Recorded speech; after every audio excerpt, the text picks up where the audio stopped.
Coming up, shots fired. We dive deep into the engine again. So this is the one that most commonly breaks. And I finally lose it.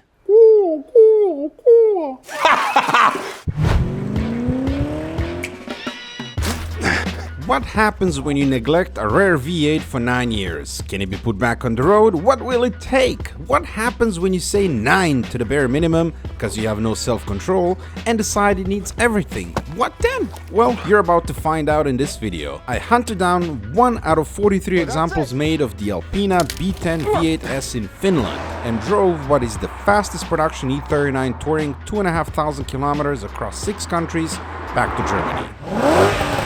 I've been staring at this machine for nearly 2 years now, so one day, last year, I pulled the B10 into the shop to see what it actually needs to be roadworthy.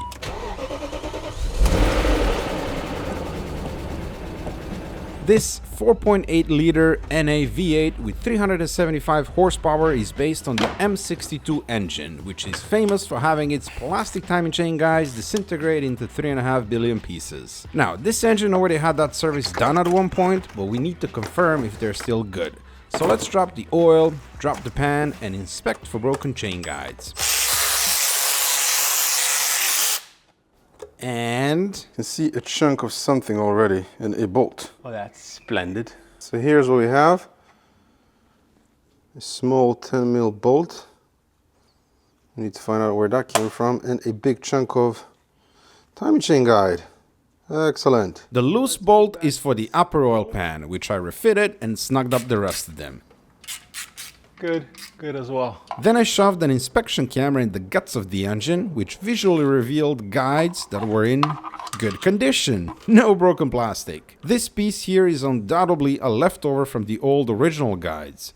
Just wasn't cleaned up at the time, I guess. So with that joyful discovery, I turned my attention to the rusty oil pan. As this is steel, I had it blasted to remove old paint and then used some 2K epoxy matte black paint to refinish it.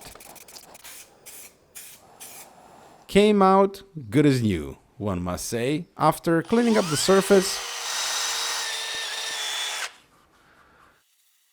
back it went with a new gasket.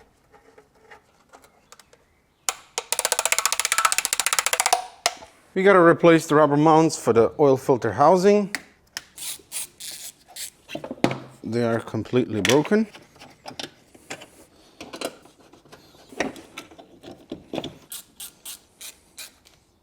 With that sorted, just as I was about to put the oil filter in, I realized that the centerpiece that had the check valve was completely missing. Pretty bizarre, but luckily I had a spare one which I promptly installed.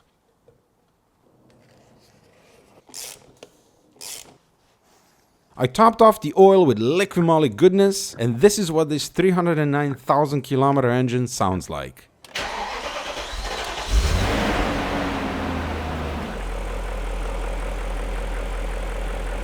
If you let it sit for a bit, it'll have a pretty bad lifter thick, but besides that, it sounds rather healthy for its high mileage. Given all of this, and many more months have gone by, I came up with a plan to just sorta do the minimum. Or in other words, just what it needs to get it roadworthy again and pass the tooth inspection. Restoring a car takes a very long time, and this way the car can be used, can be driven relatively quickly, instead of having it just sit and rot. Solid plan, right? Let's do that then. The engine bay looks like a car with 300,000 kilometers that's seen many German and Finnish salty winters. The biggest eyesore being the leaking and peeling valve covers and rusty bolts. Let's start there. New gaskets and a lick of paint to spruce up the covers.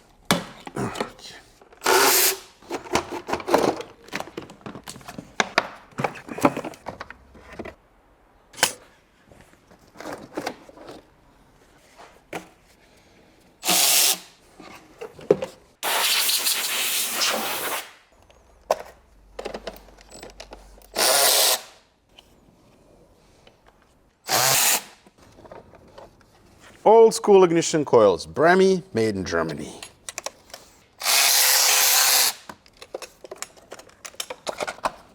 Next, I'm unclipping the fuel injector connectors. They are a bit tricky to access and undo as they're old style C-clips, but doable with a pick tool. I always like to blow out and vacuum up the spark plug area prior to removing them. Now you're gonna remove the valve cover. Hey now, Maserati, stop it! No, why are you doing that? Shut up! Jesus Christ. That was deafening. I swear, even when it's fixed, that car is driving me mad.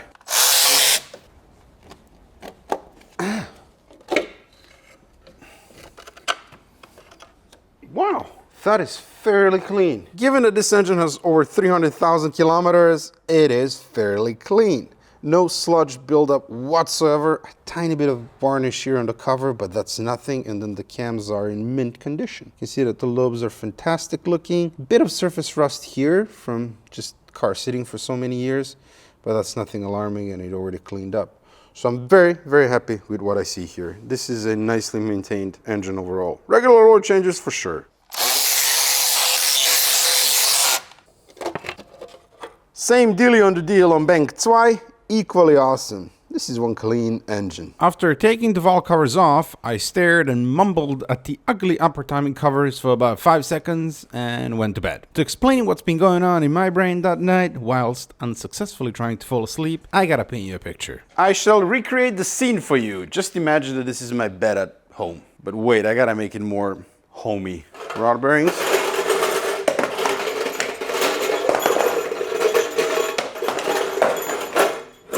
Perfect. Oil leaks. Excellent. Rub that in a bit. Ow!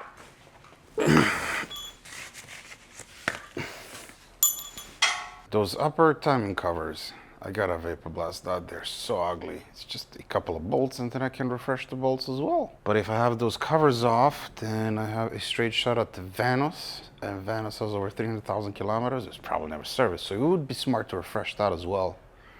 Okay, I'll order parts for that tomorrow.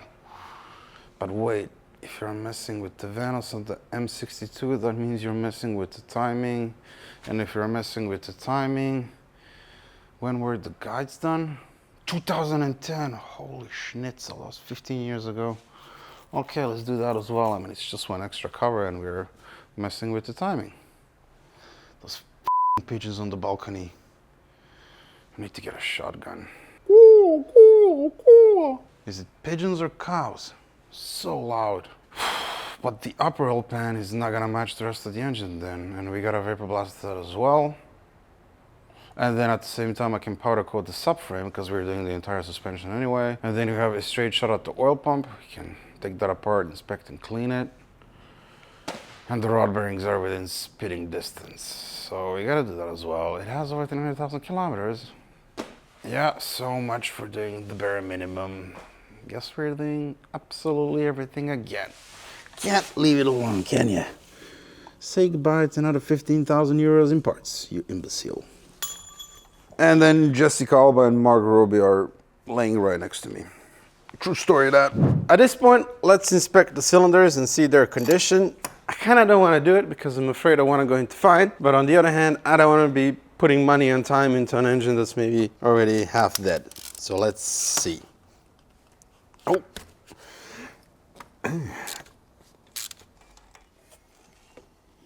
Yeah, that's one bad spark plug. Really, really black.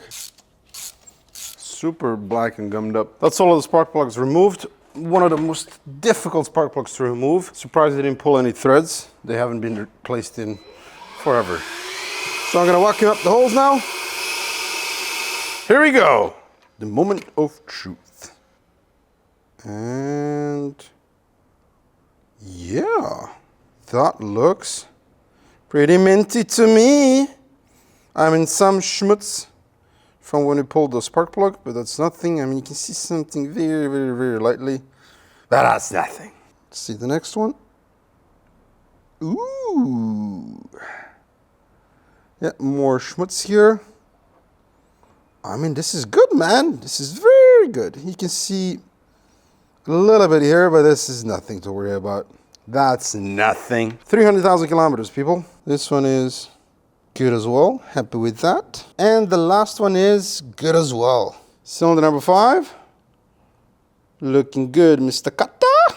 7. Okay, you can see the valves here. The valve seat is very clean. This cylinder is pretty minty as well. Cylinder number 8, mint as well. Yes. And the number 6 is good as well. So all of the cylinders are good. Yes, I finally bought a car that doesn't need a complete engine rebuild. It feels so refreshing, you know? Just like the good old days. With that said, let's put this beautiful machine back on the road. And I also gotta say, good job, Alpina. Good job. 300,000 kilometers out of this magnificent naturally aspirated V8 with 375 horsepower. Still rocking, still good. I like it, and I'm even more excited now. Okay, let's spill some coolant.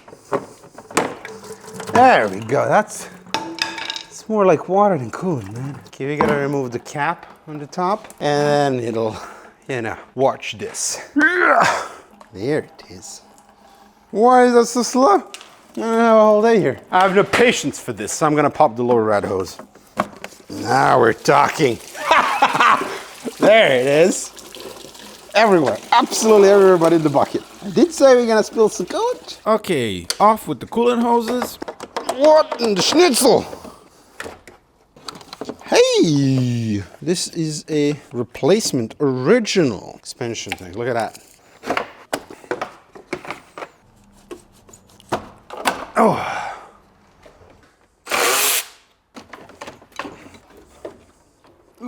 Look at the back side of it. Oh yeah, the coolant is green. Transparent/green. Overall, this is not a terrible radiator, although it is corroded on the bottom. So you know what we're gonna do? We're gonna replace it. Belts are coming off next.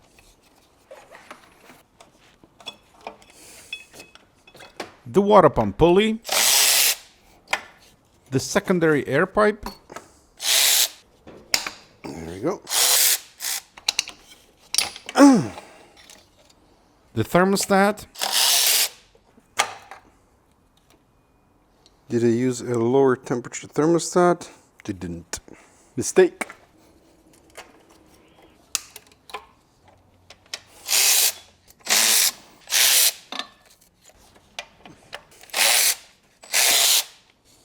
The power steering pump pulley.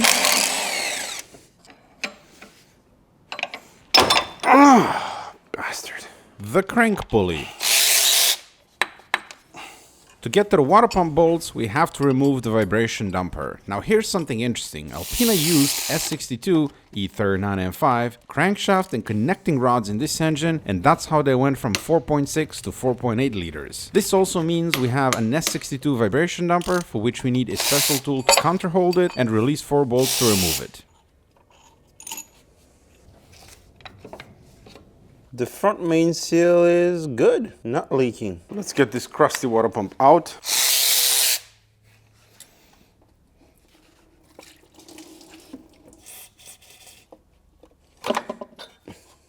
And that's the original pump out. The cam position sensor. The oil dip stick. The Vanos solenoid gasket. Next, the timing chain tensioner.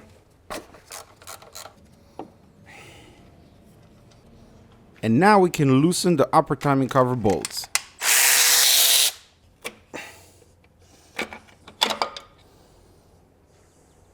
Now we can remove the Vanos solenoid, for which you normally need a long deep socket. We have an O-ring here.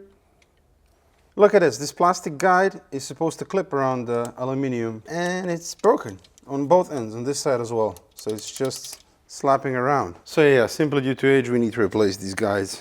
15 years old, huh? I'm using a zip tie to keep the tension on the chain, and this way we can turn the engine over when doing the rod bearings. Copy paste on bank 2. The water-cooled alternator is coming out next.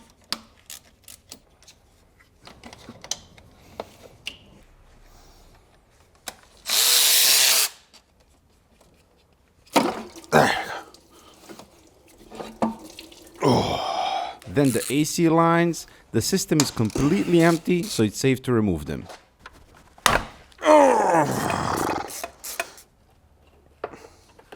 The AC compressor. Give it a smack.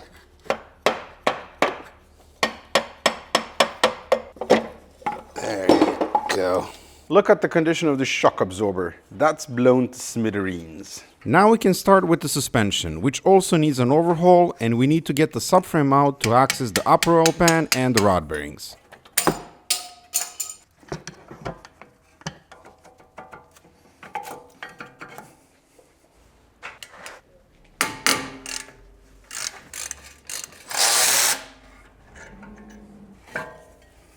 Ooh, that is one light caliper.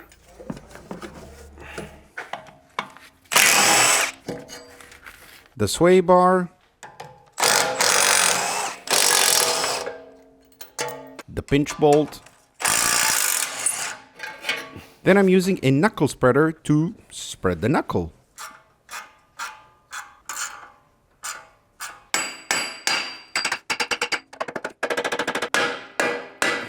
Now we can attack the control arms.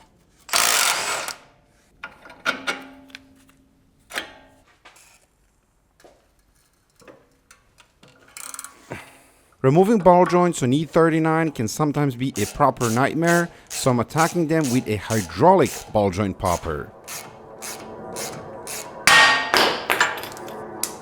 Nice.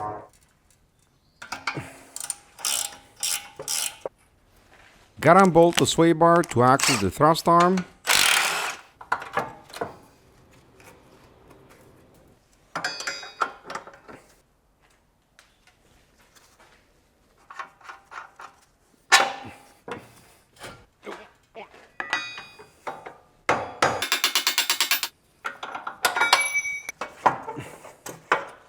Wow, look at that, completely destroyed.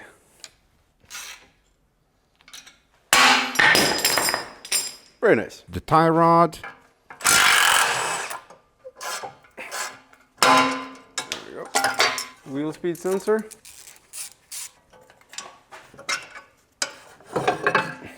And that's the entire knuckle removed. I can't recommend hydraulic ball joint poppers enough. They make a breeze of removing ball joints.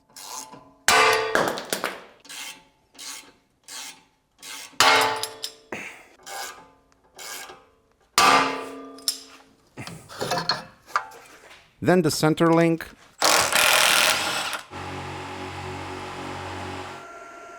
Barbecue.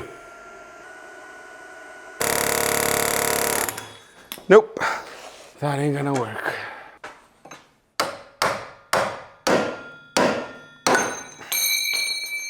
Did it pop? It did. Sometimes you just gotta give it the fork, you know?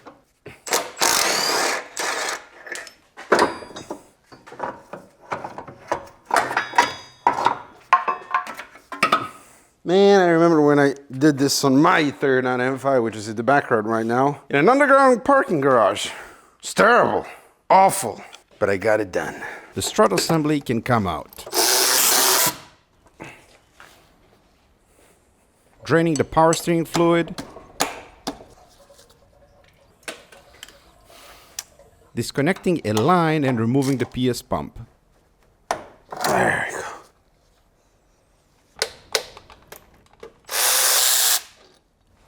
Preparing the subframe for removal and unclipping the positive cable.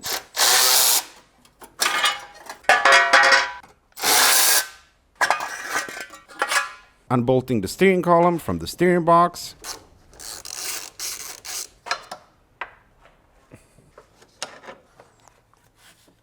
The PS cooler lines.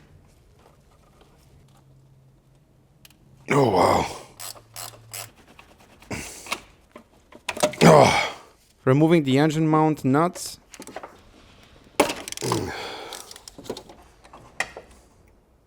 And now we can install the engine support bar. When using the set support bar, you want to lift the engine off the mounts and then give it a good shake test. There. And now it's subframe drop time.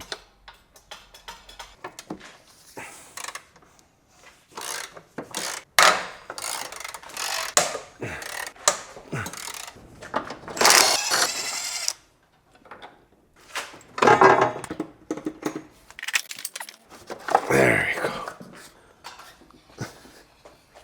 Man, the engine mounts are toast. Man, throw this into a bin. Freeing up the upper oil pan.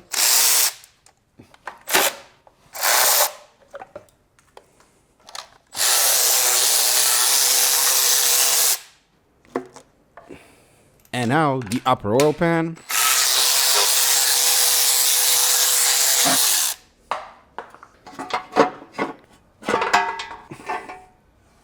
Naturally, we gotta vapor blast the engine mount arms as well. Gonna do the starter too, you know, while in there.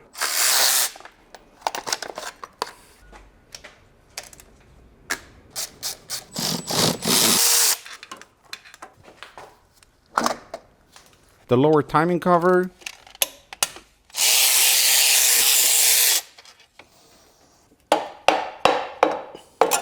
Did I miss one bolt? Nope, I didn't. So this is the one that most commonly breaks. It's not as bad as on the X5, but yeah, on both sides the clips are broken. Wonderful. The PS tank with lines.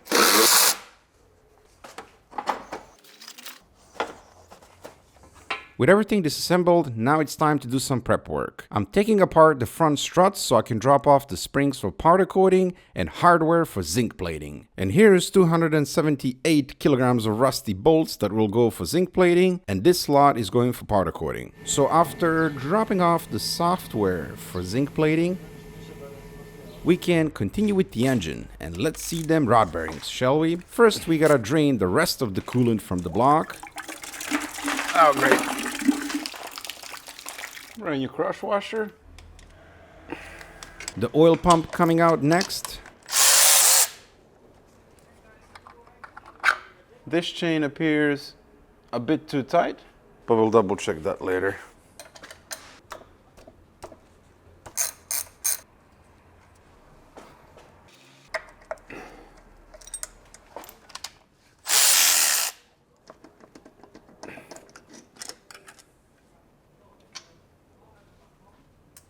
And now we can attack the rod bearings. We are doing 2 on the same journal at the same time.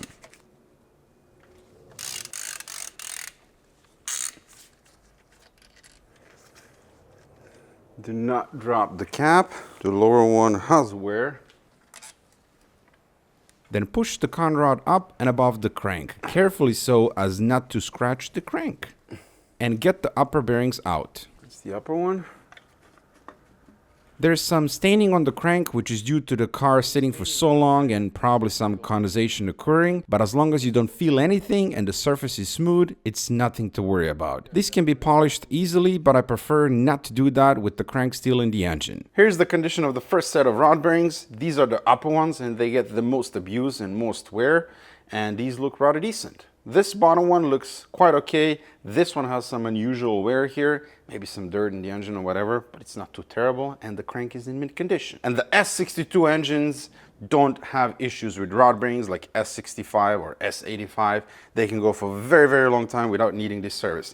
Unless you like super neglect them and run them without oil, the S62 engine is gonna survive anything. It's one of the best M engines. And this being the Alpina F5 engine, which was based on the M62 TU engine, Alpina used S62 crankshaft and connecting rods, like I said earlier. And you can also confirm that by looking at the part number on the back of the rod bearing. It says here 492493, and those are the part numbers for the S62 bearings. We are going with stock B&W S62 bearings and stock rod bolts as they work well in this engine, but we are going to use plastic gauge and check the clearance. So remove the old bearing, then use a fine Scotch-Brite to remove residue from the old bearing. This won't affect clearance, it'll just clean the bearing seating position. And then thoroughly clean the cap. From B&W, you get 2 flavors of bearings. Lower bearings are marked red and upper ones blue, blue ones being thicker. You want a thicker bearing with a bit more material on the top since they get more force from the combustion chamber. Line up the tank on the bearing with the cutout in the cap and push the bearing in, making sure it's seated as flush as possible.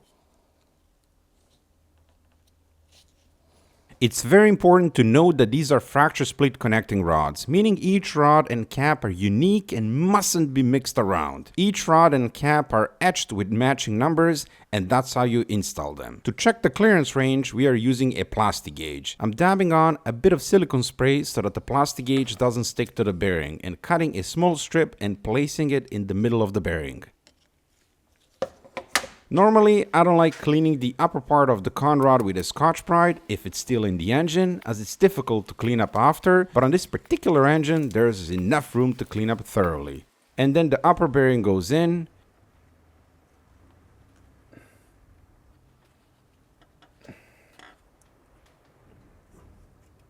and carefully bring the con rod down.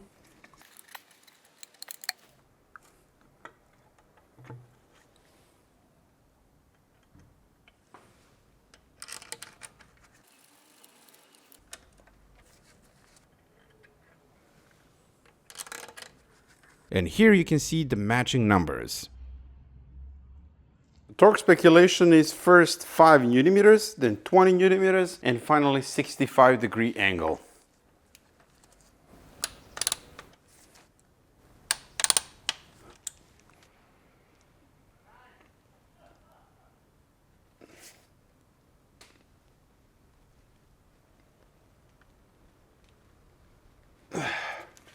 And now loosen the bolts.